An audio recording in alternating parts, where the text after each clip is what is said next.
बोलो जयकारा बोल मेरे श्री गुरु महाराज की जय। सभी गुरुमुख प्रेमियों से सप्रेम जय सच्चिदानंद।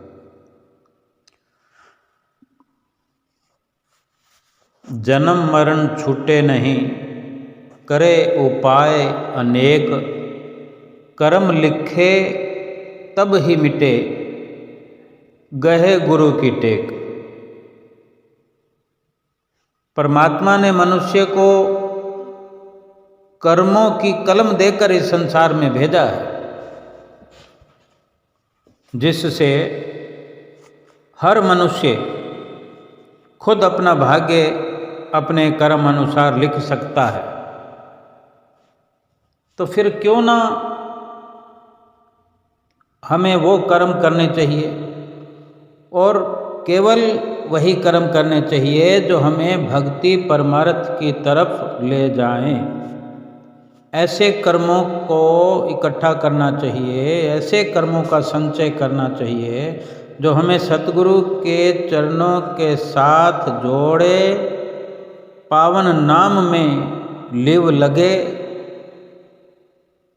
और फिर ऐसे ऐसे सुंदर विचार हमारे उत्पन्न हों, क्योंकि व्यक्ति के विचार ही कर्म बनते हैं। जो भी हम विचार करते हैं, जो भी विचार कर रहे हैं, वही आगे चलकर हमारे कर्म बन जाते हैं। इन विचारों को परमात्मा सुनता है, इन विचारों को परमात्मा सुन रहे हैं। हम इस संसार में जिस भी वस्तु या व्यक्ति के बारे में सोचते हैं, संकल्प करते हैं, जीवन में वही सब फिर घटित होता है। इसीलिए अभी से सब सांसारिक वस्तुओं का मोह छोड़कर केवल परमात्मा की प्राप्ति में हम लग जाएं और लगे रहें। प्रभु नाम का जाप करें, गुणगान करें, महिमा गाएं, क्योंकि यही तो हमारे अंग संग रहने वाली वास्तविक सच्ची वस्तु है। यहाँ भी साथ रहेगी, आगे भी परलोक में साथ जाएगी। यानी इस लोक में भी हमारी रक्षा इस प्रभु नाम की ताकत से होती रहेगी और आगे के लोक में भी ये रक्षक बनकर नाम हमारी सहायता करेगा, रक्षा करेगा। हमें अभी तैयार हो जाना चाहिए। महापुरुष फरमाते हैं कि अपने प्यारों का इंतजार महापुरुष प्रभु परमात्मा सुबह अमृत वेले से लेकर फिर दूसरे अमृत वेले तक इंतजार होता है, इंतजार करते हैं प्रभु परमात्मा। और ठीक से समझना चाहें तो हर पल हर घड़ी 2400 घंटे, पूरा महीना, पूरा साल, पूरा जीवन परमात्मा इंतजार करते हैं कि हम उनके नाम को जप करके, उनके गुणानुवाद गा करके उनसे मिलने का प्रयास करते रहे। अमृत वेले में विशेषकर हम गुरुमुखों की इंतजार होती है। ये अवसर होता है विशेष, जिस वक़्त पूरा संसार सोया हुआ होता है। केवल भगवान के, प्रभु के प्यारे, सतगुरु के सेवक, संत, भक्त, यही सब जगे हुए एक पुकार अपने अंतरात्मा से भजन सुमरन की करते हैं। सारे संसार में जहाँ तहाँ भगवान के भक्त, सतगुरु के सेवक जाग करके अपनी पुकार को परवान चढ़ाते हैं। इस दुनिया के अंदर भक्तों का, संतों का और सेवकों का जीवन इसीलिए सुखमयी होता है कि वे अपने प्रभु परमेश्वर से किसी न किसी प्रकार से, किसी न किसी रूप से मिलने का प्रयास आठों पहर करते रहते हैं, 24 घंटे लगे रहते हैं। संसारिक काम करते हुए भी उनकी लिव जो है, अंदर से जो उनकी जीवात्मा की ओर से पुकार है, वो लगातार होती रहती है। उनकी सूरत अपने सतगुरु के चरणों में लगी रहती है, ध्यान बना रहता है। बेशक संसार में ऐसे गुरमुख विरले विरले होते हैं, और फिर परमपिता परमेश्वर वे भी तो अपने विरले विरले ऐसे सेवकों के लिए 24 घंटे आठों पहर उनके लिए जागते हैं, उनके लिए सोचते हैं, उनको मिलने के लिए राह देखते हैं।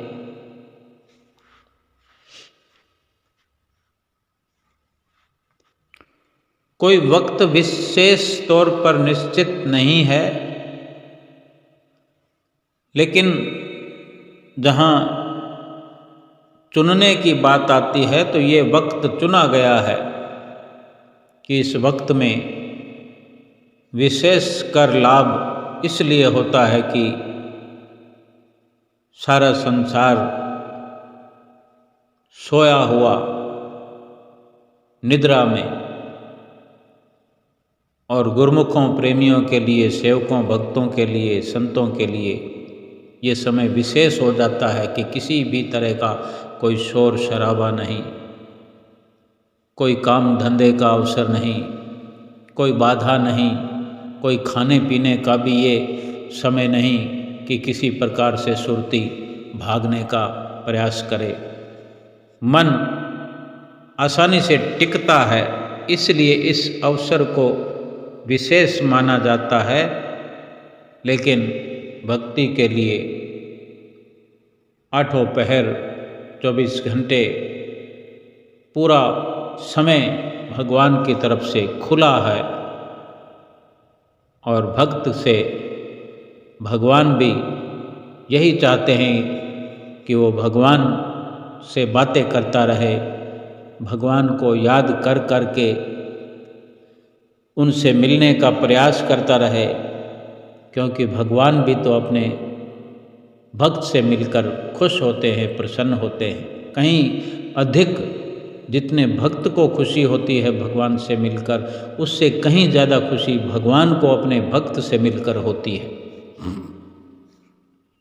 इसलिए हमें बार बार संत महापुरुष फरमाते हैं कि संसार में लिप्त होकर के, संसार की बातें सुन सुन कर के इंसान व्याकुल होता रहता है, क्रोध करता रहता है, लोभ करता रहता है, मोह करता रहता है, अहंकार कर लेता है। लोगों की व्यर्थ की बातें सुनकर व्याकुल नहीं होना चाहिए, ना क्रोध करना चाहिए, न मोह करना चाहिए, न लोभ करना चाहिए, न किसी प्रकार का तर्क वितर्क करना चाहिए। ये सब मायावी बाधाएं हैं जो प्रभु प्राप्ति की राह में अपने रोड़े अटकाती हैं, बाधा डालती है। किसी की बराबरी करने से, किसी से जीतने की बजाय हार जाना अच्छा है, और हार करके हरि का भजन करने में सफल हो जाना ये सबसे बड़ी जीत है।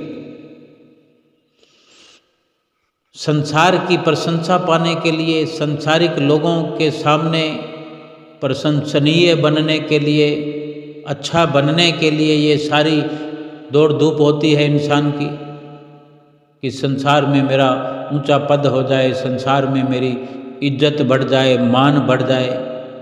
संत महापुरुष फरमाते हैं संसारिक प्रशंसा से, सारा संसारिक इज्जत से सच्ची दरगाह में जो प्रशंसा हमारी होए वो ज़्यादा अच्छी है, बल्कि वही अच्छी है। सरकारी सच्ची दरगाह में मान इज्जत हो, असल में वही एक गुरमुख प्रेमी की सच्ची जीत है। जितने चिंता संसारिक नुकसान हो जाने पर हम करते हैं, उससे अधिक चिंता उस समय हमें होनी चाहिए जब जब हम मालिक का नाम भूलते हैं, जब जब सतगुरु की महिमा के गुण गाने से वंचित हो जाते हैं। ये सबसे बड़ा नुकसान है, ये महापुरुष हमें समझाते हैं। संसार को तो हम अपना मित्र बनाते हैं, सच्चा साथी बनाते हैं, लेकिन महापुरुष यही हमें समझाते हैं कि सतगुरु के अलावा दूसरा किसी को मित्र या सच्चा साथी अगर हम समझते हैं तो फिर हम गलत समझते हैं। एक समय आएगा कि फिर पछताना पड़ेगा अपनी भूल पर, अपनी मूर्खता पर हमें पछताना पड़ेगा। इसलिए महापुरुष फरमाते हैं सुमति सबसे रखो, व्यवहार सबसे रखो, परंतु दिल हृदय केवल सतगुरु के लिए खोल कर रखे रखो। महापुरुष साफ शब्दों में समझाते हैं कि तुमने एक बार नहीं बल्कि कई बार इस दुनिया में जिसको देखा है भला है। जब से हम दुनिया में आए हैं, संसार के लोगों को कई कई बार हमने देखा है, परखा है, समझ लिया है कि वे सब स्वार्थी हैं। तो फिर उनसे क्यों नहीं हम किनारा कर लेते? क्यों बार बार उनसे धोखा खा रहे हैं? एक बार जिससे धोखा मिल जाए, 2 बार धोखा मिल जाए, एक बार कोई हमसे मतलब परस्ती से पेश आए, 2 बार आए, हमें समझना होगा कि जब हमने इतना देख समझ लिया तो फिर उनसे किनारा करना ठीक है, ताकि बार बार धोखा खाने से हम बच सके। लेकिन हमें झूठा मोह जो है, हमने झूठा मोह संसार के लिए कर रखा है,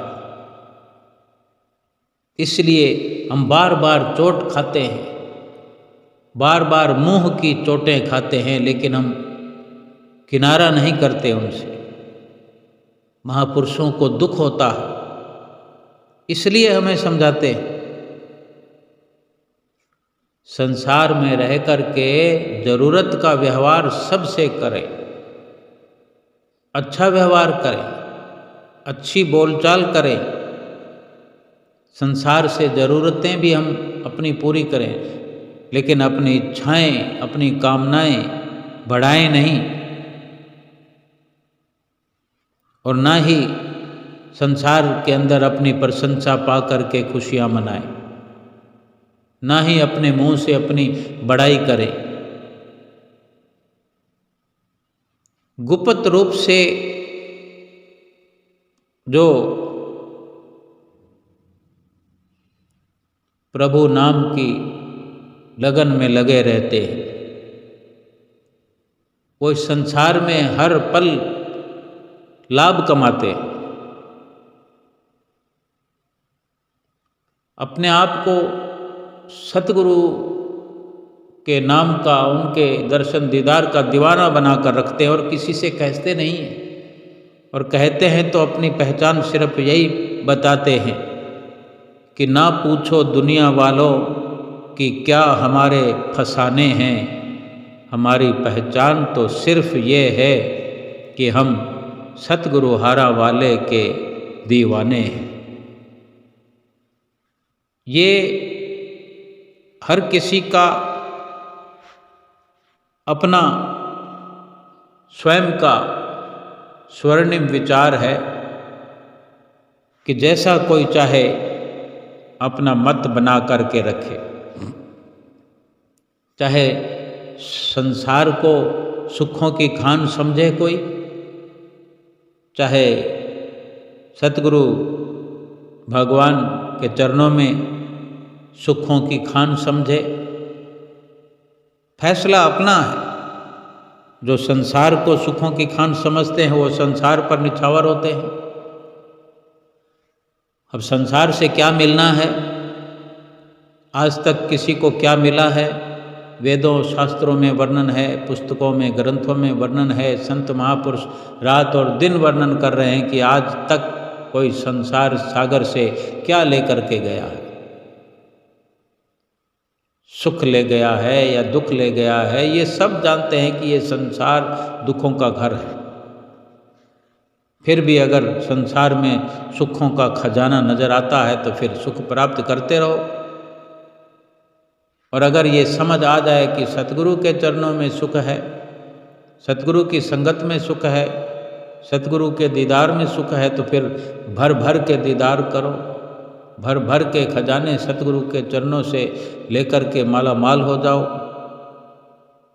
उनके दर्शन करें, उनके गुणगान गाएं, उनकी महिमा गाएं, उनके नाम का सुमरन करें, आरती पूजा करें, सेवा करें, सत्संग करें, खुशियों से झोलियां भरें। सतगुरु दाता भक्ति के जो है सुख की खान, बिना भक्ति सुख ना मिले गावत वेद पुराण। महापुरुषों के नाम वाले भक्ति के भंडार भरे हुए। सिर्फ हमको मालिक से भक्ति का दान मांगना चाहिए, क्योंकि जहाँ भक्ति होगी भगवान भी तो वहीं होंगे। थोड़ा समझने की जरूरत है कि अगर भगवान को पाना है तो भक्ति की मांग करें। भक्ति करते हुए भगवान की प्राप्ति होना निश्चित है। अगर हम भक्ति की राह पर चलेंगे, भक्ति करेंगे और भक्ति का दान ही भगवान से मांगेंगे तो भगवान स्वयं भक्ति के साथ साथ अपने आप बिना मांगे ही चले आएंगे। जहाँ भगवान होंगे वहाँ संसार की हर वस्तु उपलब्ध अपने आप हो जाएगी। तभी तो महापुरुष ये हमें सच्चाई समझाते हैं। पंचम पातशाही गुरु महाराज जी ने अनेक बार अपने वचनों में फरमाया, श्री परमहंसों का नाम लेकर कि पहली पातशाही गुरु महाराज जी ने ऐसा कहा, दूसरी पातशाही गुरु महाराज जी ने ऐसा कहा, तीसरी पातशाही गुरु महाराज जी ने वचन फरमाए, चौथे पातशाही गुरु महाराज ने वचन फरमाए।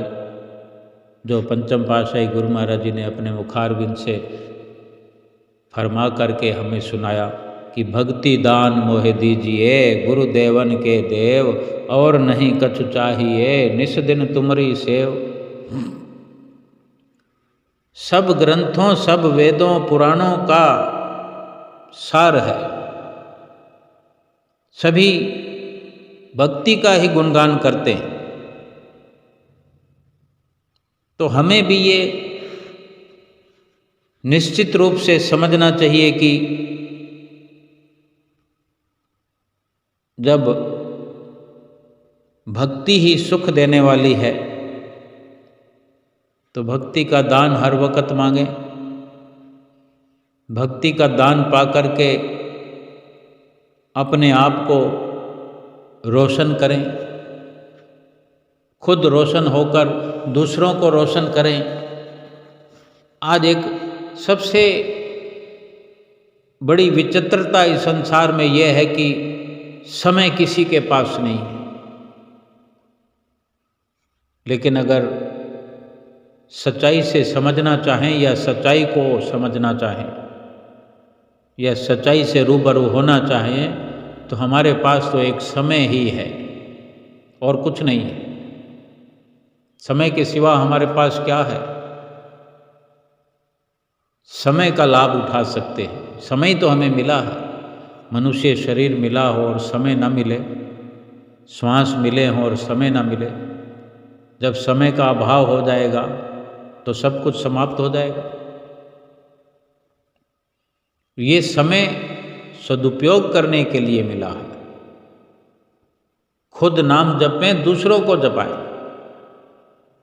संतों महापुरुषों के नक्शे कदम पर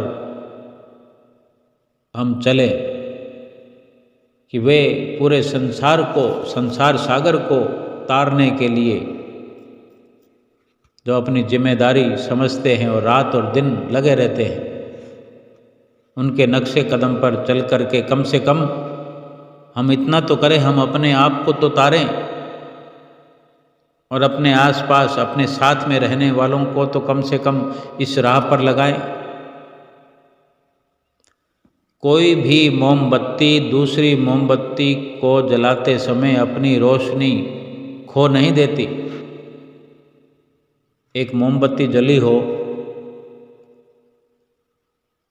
और एक बुझी हुई हो, अब जली हुई मोमबत्ती अगर बुझी हुई मोमबत्ती को रोशन करना चाहे तो उसको रोशन करते हुए क्या उसकी रोशनी समाप्त हो जाएगी? क्या फर्क पड़ेगा? उसको तो जलना ही है, लेकिन जलते जलते दूसरी मोमबत्ती को रोशन कर दे तो प्रकाश बढ़ेगा। पहले वाली जलती हुई मोमबत्ती की कहीं कोई शोभा कम नहीं होगी, बल्कि बढ़ेगी, 1 से 2 हो जाएगी। जो संतों महापुरुषों से हम सुनते हैं, समझते हैं, इसको दूसरों के साथ अपने अनुभवों को साझा करें। इधर उधर देखभाल करें, हो सके तो किसी की मदद करें, क्योंकि यही हमारे जीवन को और भी अधिक सार्थक बनाने वाले विचार हैं, संस्कार हैं, जो हमें भगवान ने, परमपिता परमेश्वर ने कर्म करने के लिए हमें जो कलम दी है। हम इस प्रकार के निष्काम कर्म करें अपने जीवन में। हमें संसार में भेजा है कि अपना भाग्य अपने कर्म अनुसार हम लिखें, तो दूसरों की मदद करके, दूसरों को भक्ति की राह पर लगा करके, भक्ति की राह पर चला करके, जहाँ कहीं कोई बाधा किसी को पेश आती है, उसकी बाधा को सुलझाने में मदद करें। किसी की परेशानी में, दुख में काम आकर के अपने आप को धन्य करें, अपने आप को धन बनाएं। बल्कि यही भक्ति का धन है जो इकट्ठा करना है, यही कर्म है जो इकट्ठे करने हैं, संचित करने हैं। लेकिन देखने में यही आता है कि संसार का धन कमाने में हर कोई लगा हुआ है। संसार के झूठे धन को ही सब एकत्र करने में लगे हुए हैं, उसी को ही धन करने में लगे हुए हैं, उसी में ही अपने आप को धन्य करने में लगे हुए हैं, उसी धन को पाने में लगे हुए हैं जो सरासर झूठा है। जरूरत से अधिक एकत्र करने का क्या लाभ होना है? समय जाया करने वाली बात है। महापुरुष फरमाते हैं, कबीर सब जगत निर्धना, धनवंता नहीं कोय, धनवंता सोई जानिए, जाके सतनाम धन होय। जिस धन के पीछे मारा मारा ये संसार लगा हुआ है, भटक रहा है, जिस धन को पाने के लिए, जिस धन को एकत्र करने के लिए,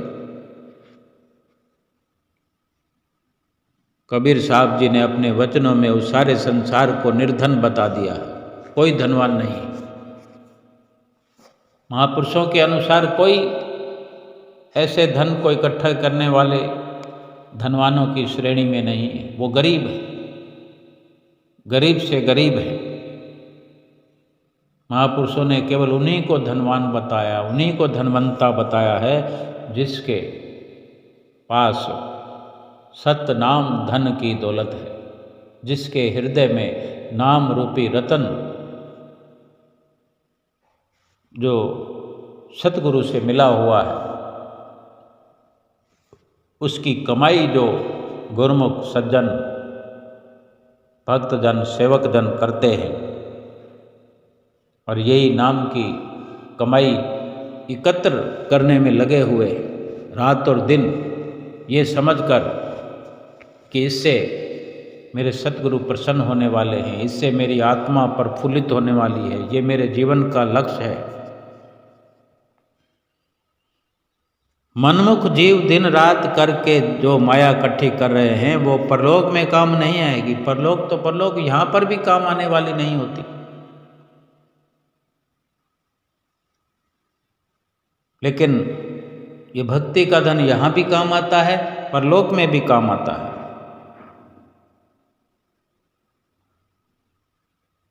और ये भक्ति का धन महापुरुष फरमाते हैं कि आप जैसे गुरुमुख जन सेवक जन इकट्ठा किया करते हैं, कर रहे हैं।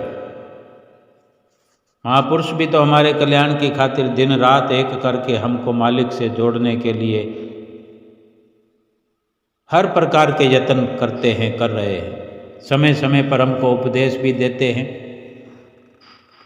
हम सब गुरुमुखों के कितने ऊंचे भाग हैं इस घोर कलयुग में। हमको भगवान श्री कृष्ण ने श्री परमहंस दयाल जी के रूप में दर्शन देकर हमको माला माल कर दिया है। भगवान श्री रामचंद्र जी महाराज ने इस कलयुग में हमें श्री परमहंसों के रूप में दर्शन देकर माला माल किया है, कर रहे हैं। सचमुच हम बधाई के पात्र हैं। अपने आप को बधाई दें, श्री परमहंसों को बधाई दें, श्री कृष्णचंद्र जी महाराज जी को बधाई दें, भगवान श्री रामचंद्र जी महाराज को बधाई दें कि उन्होंने इस धराधाम पर नर रूप में अवतरित होकर इस कल युग में आकर के हमारा कल्याण किया है और कर रहे हैं। आम संसार, आम दुनियादार इस हकीकत से ना वाकिफ है, उन्हें नहीं समझ इस बात की, क्योंकि समझने वाले बहुत थोड़े होते हैं। संसार के जो आम लोगों की दशा है उनमें समझने वाली नहीं बल्कि समझाने वाली आदत है। फरमाते भी हैं, कहाँ मिलता है कोई समझने वाला आजकल, जो भी मिलता है समझा कर चला जाता है। कि समझने वाले तो केवल और केवल गुरुमुख प्रेमी, जिन्हें सौभाग्य से संतों महापुरुषों की चरण शरण मिल गई है, जिनको नसीबों से श्री आनंदपुर दरबार मिल गया है, श्री परमहंस अवतार मिल गया है। ये कोई कम भागों की बात नहीं है। ये अनेकों जन्म के पुण्य कर्म हमारे जगह हैं, जो मनुष्य जन्म मिला, मनुष्य जन्म को पा करके सतगुरु की शरण मिली, सतगुरु की शरण पा करके सतगुरु का रात और दिन प्यार मिल रहा है हमें। उनसे मधुर निर्मल वाणी में सुंदर सुंदर वचन हम सुन करके मोह माया से, पांच चोरों से बचे हुए रात और दिन इस जीवन में लाभ की ओर आगे बढ़ रहे हैं। भक्ति की कमाई करके अपने जीवन को सफल कर रहे हैं। जो संतों महापुरुषों के वचनों पर अमल कर रहे हैं करते रहते हैं, वो संसार से न्यारे होकर के, संसार से निर्लेप होकर के, हर वक़्त भजन भक्ति में लीन होकर के अपने इस जीवन का सच्चा लाभ कमाते हैं। हर कदम भक्ति की राह पर आगे बढ़ते जाते हैं।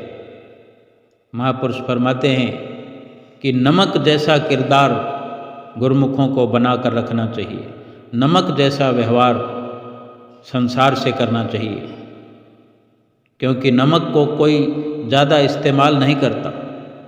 नमक के बिना रह भी ना सके कोई, और नमक का ज़्यादा इस्तेमाल भी ना कर सके कोई।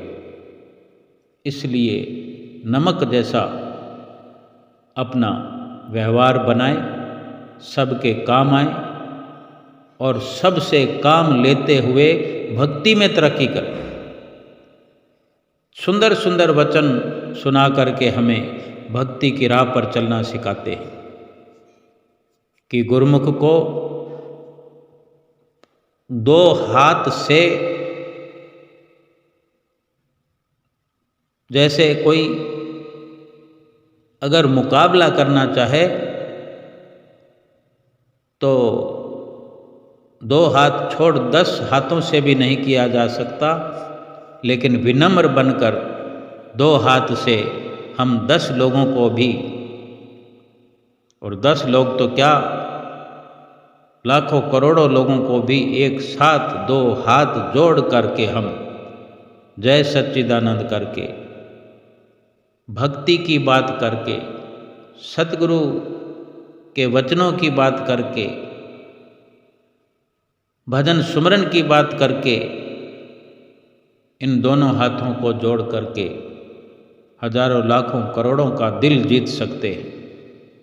लेकिन सीधे सीधे 2 हाथ से हम 10 लोगों को भी हरा नहीं सकते।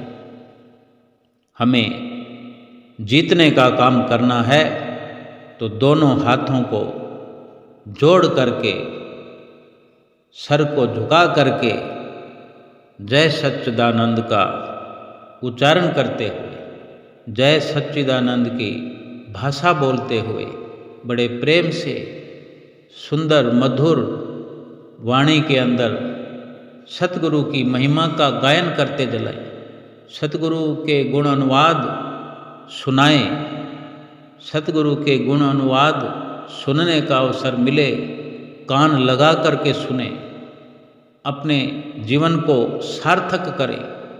यही जीवन की सार्थकता है, यही जीवन का सच्चा लाभ है। बाकी संसार के अंदर चित्त लगा करके, समय खर्च करके कभी किसी ने सच्चा लाभ प्राप्त नहीं किया। संसार से केवल उतना ही व्यवहार करना उचित है कि हमारी इस जीवन की यात्रा भक्तिमय हो सके, सुचारू रूप से भक्ति करते हुए हमारा जीवन सफल हो सके, हमारा लोक परलोक सुखी हो सकते हो, हमारी आत्मा का कल्याण हो जाए, ये लोक भी सुख से बीते, भक्तिमय अपना ये लोक करे और परलोक भी सुहेला हो जाए, सतगुरु की प्रसन्नता मिल जाए और परमात्मा का आशीर्वाद मिल जाए। बोलो जयकारा बोल मेरे श्री गुरु महाराज की जय।